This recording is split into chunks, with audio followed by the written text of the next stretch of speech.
Welcome to the latest episode of the Real World Nutrition Podcast. This is episode 183, Spring Reset, Simplifying Wellness in Small, Sustainable Steps. Hi everyone, welcome back to another episode of the Real World Nutrition Podcast. I'm your host, Shelley, and today I'm addressing the topic of wellness. Now, as this is being recorded and drops, we are at the beginning of the second quarter of 2025, or the first week in April. And with this arrival of spring and the start of a new quarter, this is a time where I tend to remind people, let's talk about a reset for the spring. And you may not need a reset, but I just want to think of it this way, is a lot of people talk about this in January, and all of that stuff they were talking about in January tends to have diminished by now. Now, when I talk about a reset, today I want to really focus on this one aspect of it. Wellness does not need to be complicated. It doesn't. If you've been overwhelmed by health and nutrition information and wellness influencers, I want to offer a new perspective today. I want to talk about simplifying wellness, going back to basics with small, sustainable steps that you can take at any time of the year, not just in the spring. Now, historically, I've said, let's stop with this New Year's thing. Let's stop with waiting till Monday. Let's stop with the beginning of the month. But I still talk about it because a lot of people still do it. But I want to again reiterate, even though I'm talking about quarter two of 2025, you can do this anytime. You can do it on a Thursday in the middle of April. You can do it anytime. But people just do tend to like this change of season, change of month. Now, I do want to mention this. If you haven't already, I encourage you to head to the blog post that I have that complements this topic today. So I did in the blog post that was posted on April 4th. That was April 3rd. Don't have a calendar right in front of me. April 3rd, it was 10 steps, 10 things you can do to simplify wellness. And really, these are simple things. Now, before I want to go into that step-by-step thing, I'm not going to go over all 10, but I'll cover some of them. I want to just take a minute to talk about what is wellness. What really is that? And this isn't about eating perfect. This isn't about working out every day. It's about creating a lifestyle that supports your body, your mind, your way of living in a way that feels doable and sustainable. We often get overwhelmed by the idea that wellness requires all these complicated things, when in reality, small changes can add up to significant improvements. Now, I know I've talked about this before. Now, I just need to clarify. I do blogs 3 times a week. I do reels weekly. There's lots of medium in which I get this information out there. And really, when it comes down to it, I can't recall when I do it on the podcast, when I do it on a reel, when I do it for a blog. So it's always something though. So even if I have talked about this before on the podcast, this is something that people need reminding of constantly. And I'm not kidding. I do the same talks multiple times a year to different populations, but sometimes the same population. Sometimes it's a similar talk, but a lot of the bottom line information is the same. But people need to hear this over and over and over again because it takes time for it to really sink in how to create this lifestyle. That small changes really can make big differences. So when I say these small changes, you might laugh when you hear what some of these simplifying wellness small, sustainable steps are. But people want to make it much more complicated. So in that blog post, I covered 10. Like I said, I'm going to cover some of those here. First up, water. Yes, water. Now, here's where people want to make it complicated. What about this one? What about this one? What about alkaline water? What about that $5,000 filter system my friend is selling? What about this water? What about tap water? What about filtered water? Really, people, drink the water throughout the day. And yes, your coffee, your tea counts towards hydration. The goal is consistency. Oh, but no, coffee can't possibly. Yes. Okay, there is so much that counts towards our hydration, but people want to make it complicated. I even remember a dietitian giving me a look one time when we were having a conference in the conference room of a hospital. And she wanted a place to get water. And I said, there's a water fountain right there. And she said, well, is that safe? Like, this is a hospital. But even 20 some years ago, it was complicated. It doesn't need to be. Now, of course, if you're in a place where they have a boil water order, don't be ridiculous. Don't drink that. But don't make it complicated in other ways. Fruits and vegetables. Oh, you knew this was coming, didn't you? This one's simple. Eat them. Seriously, eat them. I talk about how some people get caught up in confusing details about when and which fruits to eat. I had a call this week with somebody who said they did some searches on Google about best and worst fruits, time to eat them.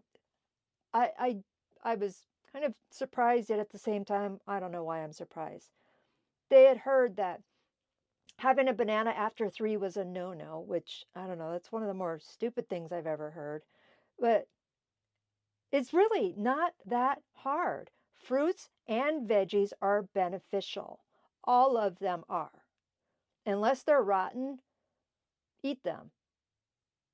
I don't care if it's really a fruit. I don't care if it's really a vegetable. It's where people aren't getting enough of either of them. It doesn't matter what time of day you eat it. There is no reason a person should not eat a banana at any time other than it makes them sick. But if they have a banana at 4 a.m., 4 p.m., anytime in between those two times, there is no problem there. But people want to make it complicated. Fruits and vegetables, they have the vitamins and minerals and fiber and some water in them. So eat them. Get the picture? This is really simple, easy, but again, people want it to be complicated. Protein, fiber, healthy fats. We need all of these. We need protein, we need fiber, we need healthy fats. And I am stunned at how much I see on various social media channels where people say, no kidding, fiber is not important. Fiber is not essential. Yes, it is. Yes, it is. And I won't go to where that may not be going if you're not getting enough fiber. But protein doesn't have to just come from meat. It's found in plant foods. Beans, tofu, quinoa. But also the plant foods have fiber. Beans, tofu, quinoa. Not so much the tofu. But that's where you just eat food. And healthy fats. Healthy fats are important. But remember, just because I'm saying there's a healthy fat doesn't mean you just need to pour it on. Healthy fats, traditionally, these are the liquid at room temperature, not the solid at room temperature.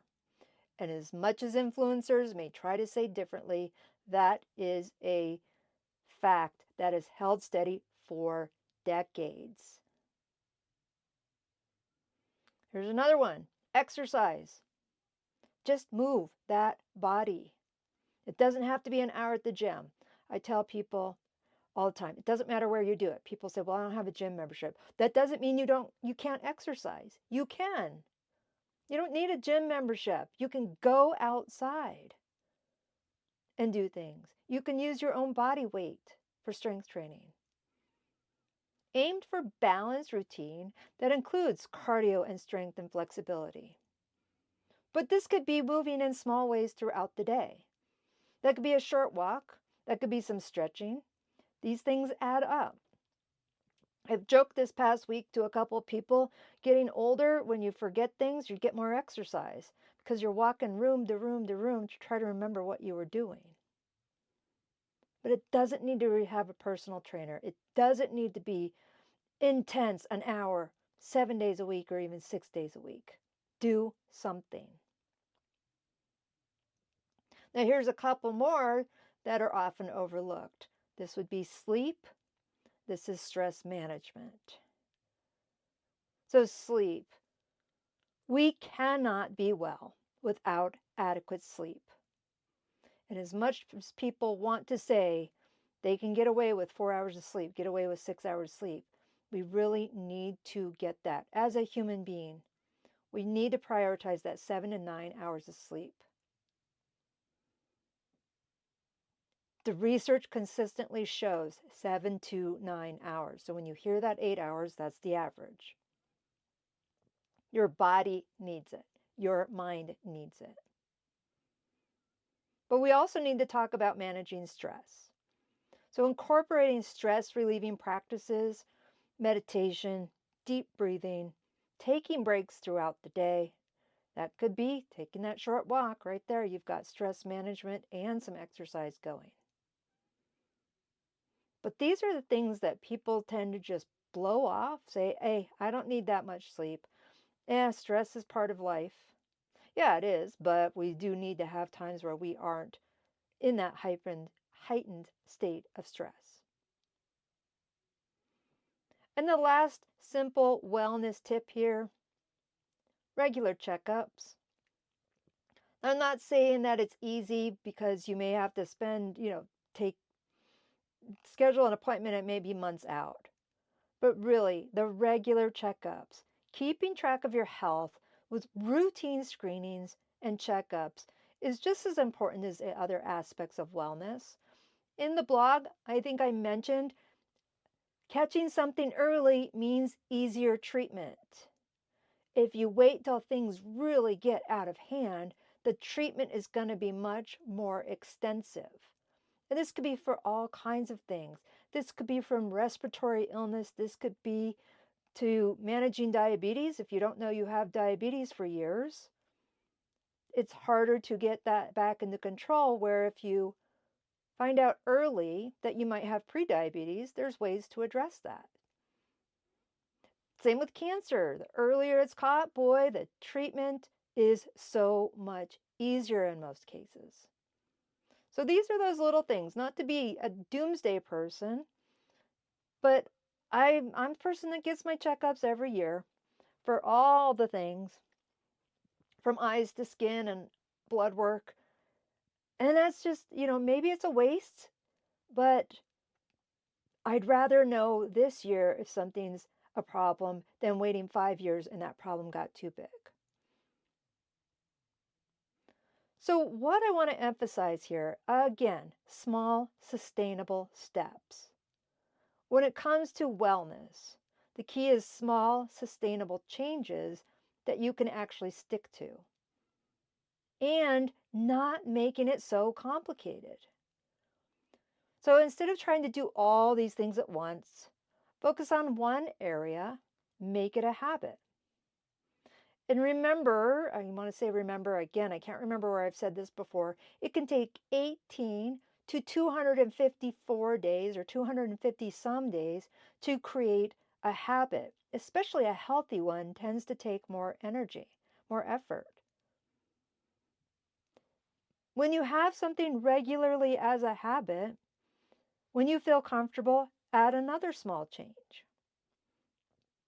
So I exercise regularly, and I acknowledge that rather than doing strength training the 3 times a week, doing strength training once a week, cardio once a week, and flexibility once a week is probably better than just focusing on one aspect.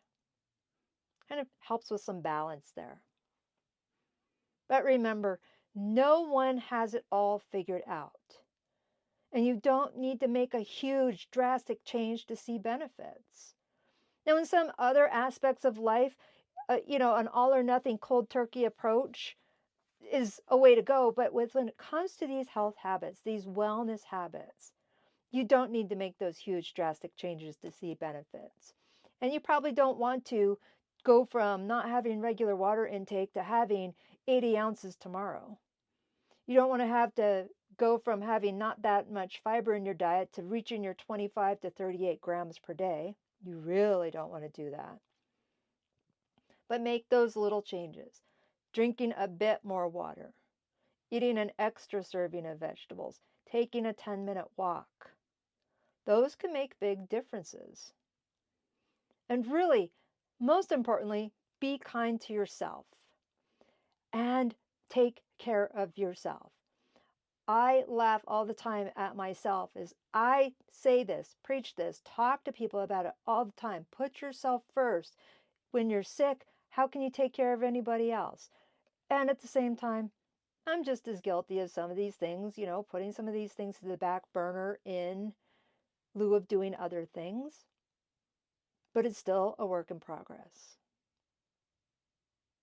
So with that, I just want to say this.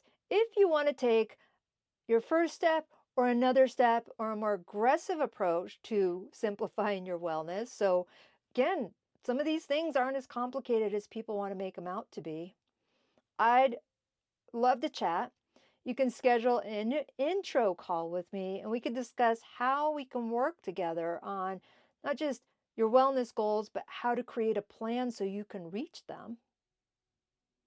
And go ahead and check that link in the show notes for the blog that I wrote related to this information. So I want to thank you today for joining me for another episode of Real World Nutrition. I hope this has helped clear up some things and inspired you to embrace some of those more simple approaches to wellness and making some small, sustainable changes so you can feel better. Don't forget to subscribe or follow or whatever the app says so you can get new episodes every week, every Friday. And share this episode with a friend. I'm coming up on almost 200 episodes. As I said, this is 183, so I'm less than 20 away from episode 200. Who knows what's going to be with episode 200 and all them in between. All right, everyone, take care and bye for now.